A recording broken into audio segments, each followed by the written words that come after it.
And musically, how are you doing, just generally speaking? Well, it's a very exciting year, especially for the Kiss fans. You know, I work hard every year, but all my dreams of finally knowing that the new record, which I've been working on so long, is going to finally be released in a big way. You know, in other words, have distribution, and it's worldwide.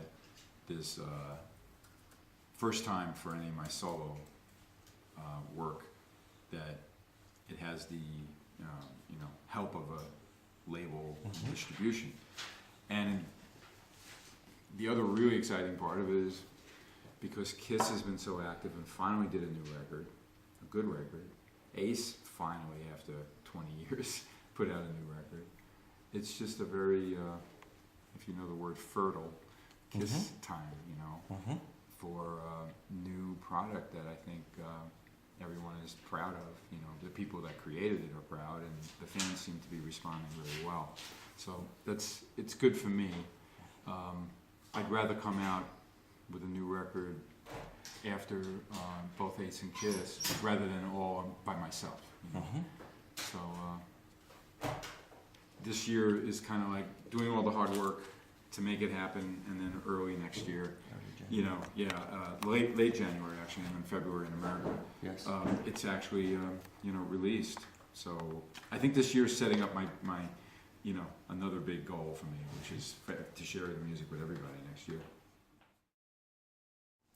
Can we consider BK3 as like a kind of soundtrack of your life? You know.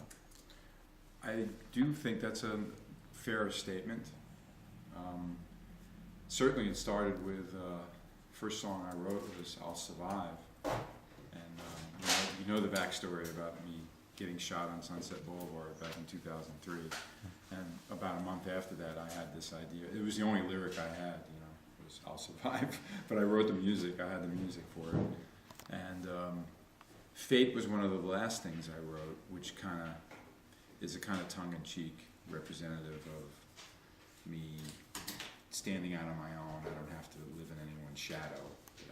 I'm confident in who I am and what I do. And there's the usual, kind of frustrated love song on the record, I noticed. Or Final Mile is I travel so much. And actually it was another musician that wrote those lyrics, but as soon as I saw what he was contributing to the track for Jeremy and I, it was this guy Dan Lavery. I was like, this is exactly how I feel many times. I've been in and out of relationships in the past 6 years, but even if it's just your home and your dog and your family, parents, you're leaving to travel and you're missing home, but knowing that you have to go out there to do your work. I always apologize to my dog on long trips. Last time we met, you talked to me about your dog. Yeah, he's 14 now, but he's 14? Still... Yeah. It's the same dog. Yeah, he's a little Shih Tzu, and what a personality, That's kind of part of the audio dog thing that I've made yes, a tongue-in-cheek kind of name, because he has to put up... Is there anything new on the music scene that you find interesting? Or yeah, I mean, I thought the Wolf Mother record was really great. I didn't hear the newest one. I heard it's very good too. Right?